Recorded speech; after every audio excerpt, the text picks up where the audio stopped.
Hello children, we are studying ratio and proportion. Today we shall start with continued proportion. We have already studied about proportion. Now imagine of three non-zero same unit properties of same types, say ABC.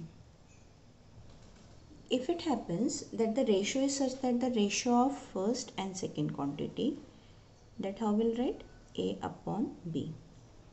If is equal to the ratio of second and the third quantity, means how B upon C. If it happens that A upon B is equal to B upon C, then what you will say? This is a proportion, then you will say ABC is making a proportion. But we know that for proportion we need 4 terms, right? And here since this term is getting repeated, this proportion is framed in how many quantities? 3 quantities. So this kind of proportion is called as continued proportion. And what we say? ABC, these 3 quantities are in continued proportion. The term is clear? What is continued proportion? When you happen to have 3 quantities here such that A upon B is equal to B upon C, then we say ABC are in continued proportion. You can have many more also, okay? For example, if you have like this, A upon B is equal to B upon C is equal to say C upon D, and then what it will be? D upon E. Then how many quantities here are? A, B, C, D and E. A, B, C, D, E are in continued proportion. See, A, B, C, D are in proportion means what? A upon B is equal to C upon D. But A, B, C, D are in continued proportion means what? A upon B is equal to B upon C is equal to C upon D. Okay. Now let's see, there are some special terms in this. Since A upon B is equal to B upon C, you have a relation by cross multiplication or having product of means is equal to product of extreme. You get a relation B square is equal to A into C. Okay. Here also note that if ABC are in continued proportion, then C is called the third proportional. Fine. Because we are solving the sum, so you should know what is meant by third proportional. C in ABC, C is the third proportional, and what is B? B is called as mean proportional. Okay. So here B's special name is what? Mean proportional. Okay. And what is C here? C is the third proportional. Clear? This much if you keep in your mind, you are able to solve the questions here. For example, see a question I have taken from your textbook. Find the mean proportional. Means what we have to find? B like way. Okay. Find the mean proportional. Here 2 cases are there. So I'll be taking the first one here. What is the first case here? You have to find the mean proportional between 2a cube and 50ab, a b raised to 4. Okay. So first thing I will assume the mean proportional. Now see, since the quantities used here are variables used here are a and b. So definitely I am not going to assume the mean proportional as a or b. I will not understand otherwise what is getting cancelled and all. So let the first question, let the mean proportional be x, anything other than AB.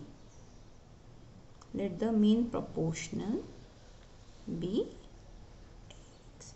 So what is the relation we'll have? First quantity 2a cube upon mean proportional, that is x, is equal to mean proportional, that is x, upon 50a b raised to 4. This is one way.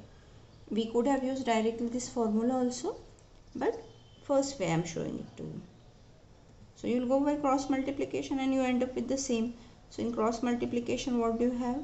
2a cube multiplied by 50a b to the power 4 equals to x square. So x square will be what? 52 is 100.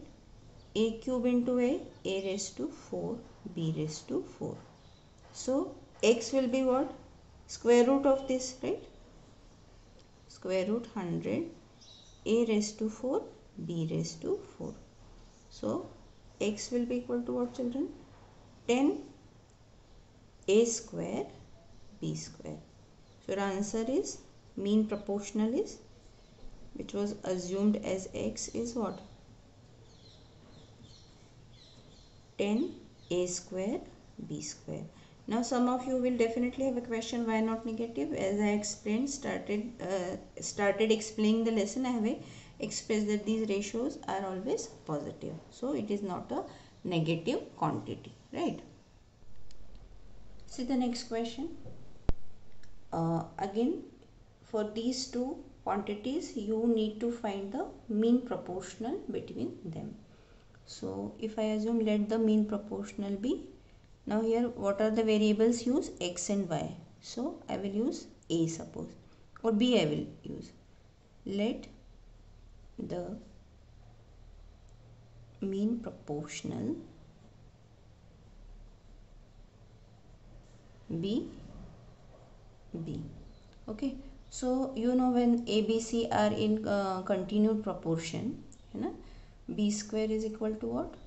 A into c, first and the third term. So here directly I'll write, therefore b square is equal to what? First term a, that is x into 3y square multiplied by c, say third term, 108 y to the power 4 upon x, right? So we can cancel here the terms x, y square and y4 indices, you know. So y square 336. What do you have here? B square is equal to 36 y square. Therefore b is equal to under root 36 y square. So b is equal to what? 6y. So what is our answer? The third proportional is 6y. You can write down the answer statement there. Okay. Next question is, find the third proportional. Note the change in the question. We are finding a third proportional to 8a cube and 12a square b square. So I will assume here again, let the third proportional be x. Okay, so how will I get, children? First term, second term and the third term. So first term a upon b, that is 12a square b square, is equal to b, again 12a square b square upon c. Did you notice the difference here, children? Now we are finding the third proportional. So the second term, whichever is given, that becomes our mean proportional, which is going to be repeated. Earlier question we were finding the mean proportional, right? Oh sorry, I have assumed it as x. Okay. Then I need to find the value of x, so I'll do cross multiplication here. 8a cube into x is equal to 12a square b square, again into 12a square b square. Do not multiply any term, because at the end you are going to simplify only. So x is equal to 12a square b square into again 12a square b square whole divided by 8a cube, right? So 4 2s are 4 3s are 2 1 6 are a cube a square, and this a square will become what? A here, right? So x, that is the third proportional, is equal to 3 6 are 18. Leave some space, children, so that you can see it very clearly. Then you are left here with b raised to 4, and don't forget the small a. So a b to the power 4. our answer is what? Third proportional here is 18ab raised to 4. Okay. If 2x minus 1 is the third proportional to x minus 1 and x plus 1, find the value of x. Question is clear? 2x minus 1 is the third proportional.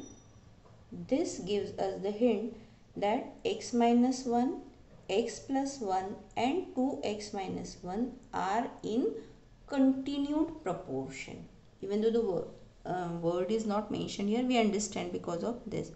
So first what we will write? Given, and quantities you see here, first term, our middle term and the third term. Okay.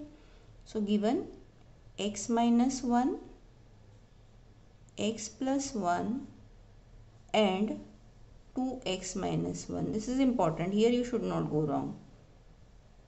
Are in continued proportion.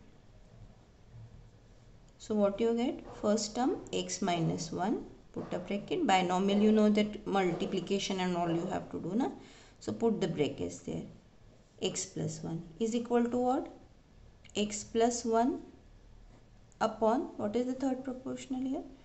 2x minus 1. First, third and the middle term.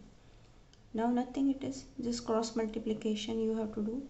X minus 1 multiplied by 2x minus 1 is equal to x plus 1 into x plus 1. So that gives us what? X plus 1 the whole square.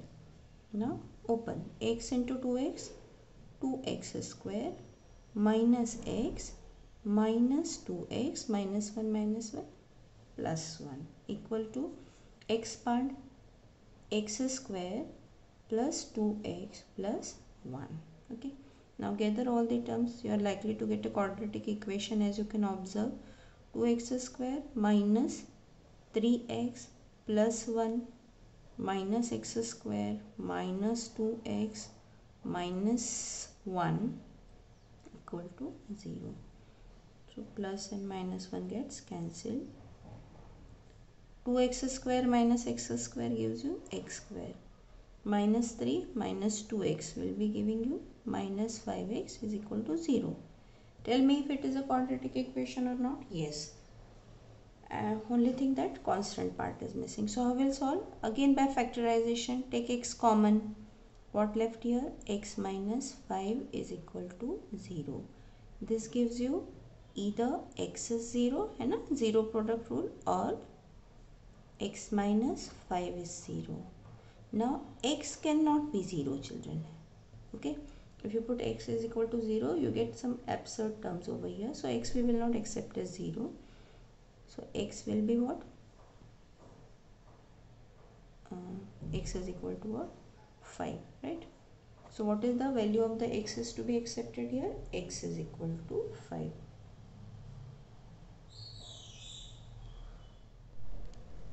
See the next question.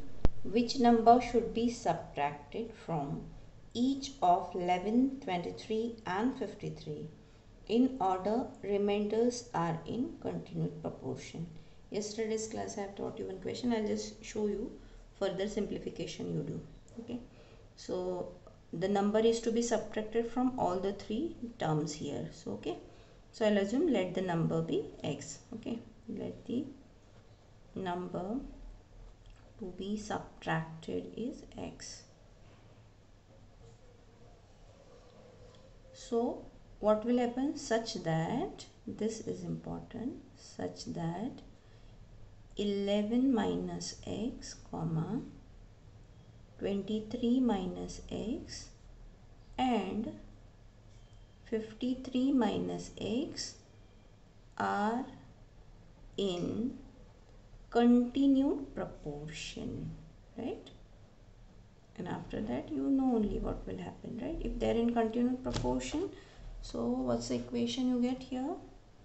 You get 11 minus x upon 23 minus x is equal to 23 minus x upon 53 minus x, right? So you know children what is to be done. After that cross multiplication you have to do.